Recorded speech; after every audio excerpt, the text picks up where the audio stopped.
Feels good.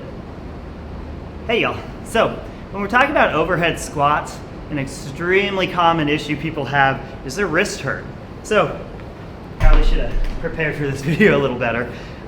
Anyway, so what we see is when we're doing an overhead squat with our arms out wider, that wrist really has to account for that.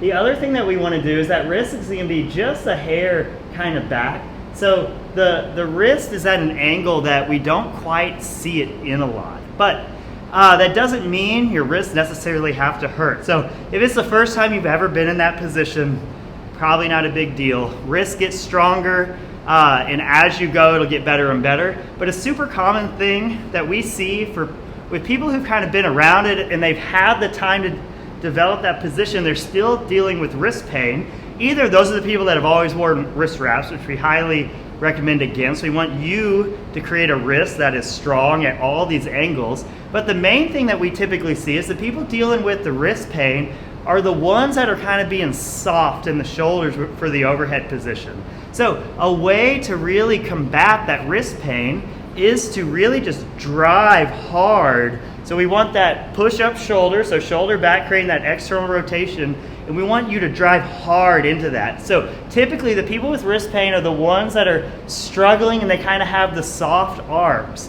And the soft arms just put that extra strain on the wrist, where when we get everything nice and strong and nice and flexed and we're really pushing up hard into that bar, it's extremely protective for the wrist.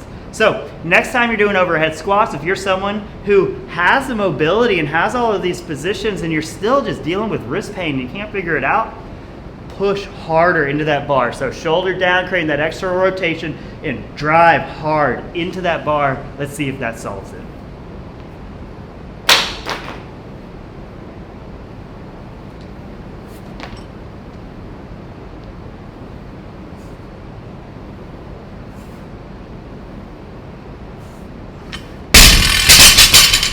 Feels good.